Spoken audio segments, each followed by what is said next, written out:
feel free to clap along with me.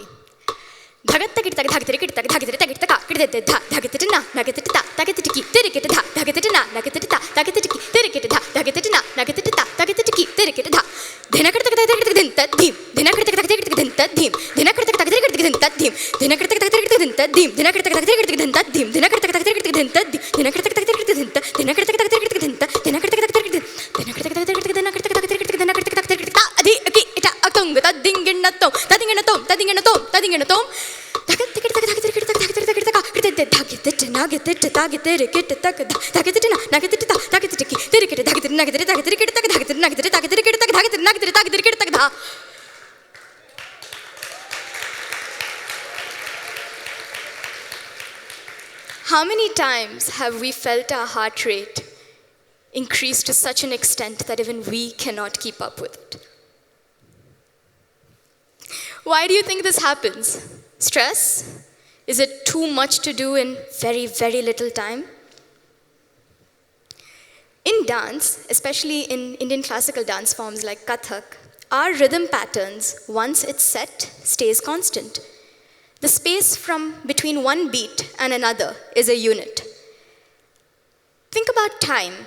It's also a construct, but it stays constant. The space between one day and another, 24 hours, constant. And it's up to us to fill it up with our own ratio of activities in order for us to achieve our goals, right? So, my name is Swarishri Sridhar, and I have been trying to figure out what that optimum ratio is so that I can avoid stress altogether. I'm a Kathak dancer and choreographer, and I'm so blessed that I've had the opportunity to make my passion my profession. So, as a performing artist in the field of dance, you need to be good at dancing itself. I think that is mandatory. You need to have knowledge of the lights, where to stand. You need to have knowledge of the sound system. You need to be able to communicate with the wonderful technicians. You need to have presentation skills. How do you communicate with your audience? You can't just stand up on stage. You need to know the act of performance. You need to have good speaking skills so that you communicate with your audience. And most importantly, you need to train your mind to be present, because at the end of the day, it's a live art form. Anything can go wrong. Growing up, I was learning all of these skills, and then I would spend 8 hours a day in school learning math, science, English, everything. And that left my 24 hours with very less time for my own self. And one day, in year 8, my math teacher called me after class. Congratulations, Swarishri. I'm bumping you up to high level. I hated math. I didn't have the appetite for it. I did not have the aptitude for it. Why is she doing this to me? Miss, could you please put me back into standard level math? She did not understand why I asked her to do that. She thought I was backing down from a challenge, from challenging my own self to excel in a platform that she was providing me with. She didn't understand that in high-level math, I would have to spend 2 extra hours trying to get one math problem, whereas regularly I could have spent, hopefully, 30 minutes, and then moved on to my own activities that I took interest in, studying dance history, learning konokol, things that would actually apply to my future. And so I asked my parents to force her to put me back into standard level math. And trust me, Indian parents encouraging their child to go down a level, very few would have said yes, because most parents that I know would have probably said, try it, no? See, when you really can't, we'll take a call. But my parents prioritized my mental health and my happiness way before I even did. And their support helped me understand what had actually transpired. I had subtracted an activity in order to gain a clearer tract and act effectively on certain things that I actually wanted to excel in. Subtract, tract, act.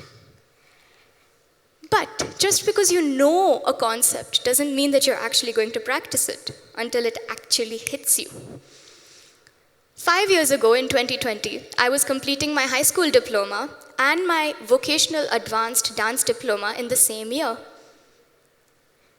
Now when I look back, I am happy that my name is on the valedictorian board of DIA for IBCP. I'm so blessed that I was the youngest distinction holder worldwide at that time for my ISTD dance diploma. And it came with a massive toll on my health.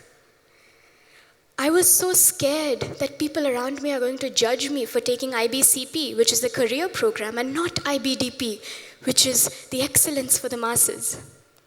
And so I decided that I'm going to excel in everything. I would want to be the best dancer out there. I'm going to do my best in school so that no one judges me. Why?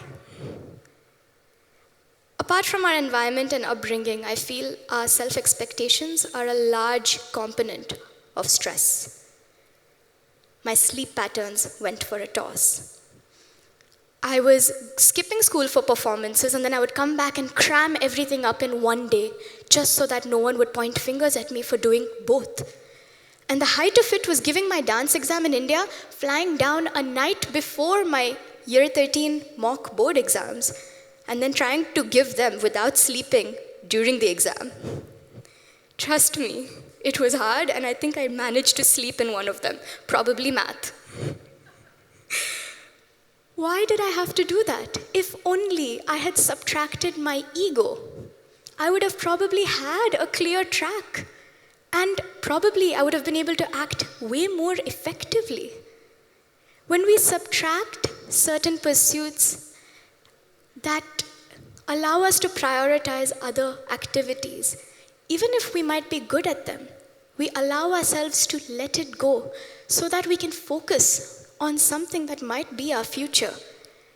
We can really act way more effectively and efficiently. And when we subtract, we embrace a state of vilamba. Remember that unit of rhythm that I was talking about? In dance, when we fill it up, and how we fill it up determines the speed, or the laya. Vilambit lay is the slowest lay. It's the slowest speed. And managing to control it, managing to bring it down with utmost power, it's one of the hardest notions to master. And just like the wonderful talks before that spoke about stillness, if we find our own sense of vilamba, our own sense of alignment and stillness, those hyperstimulants and distractive thoughts will just probably fade away.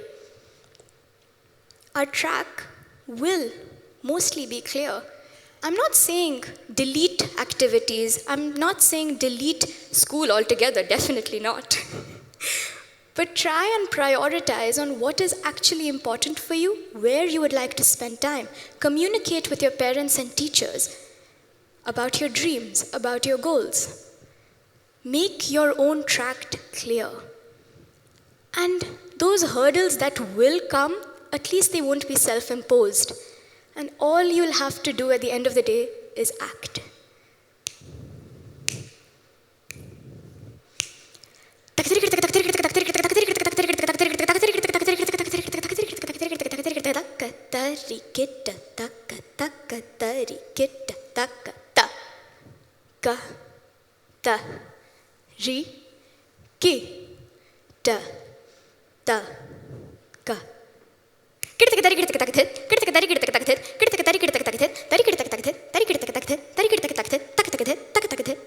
Subtract, subtract, subtract.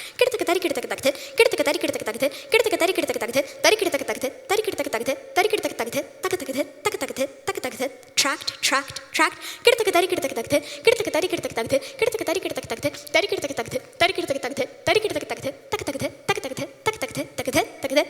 Act.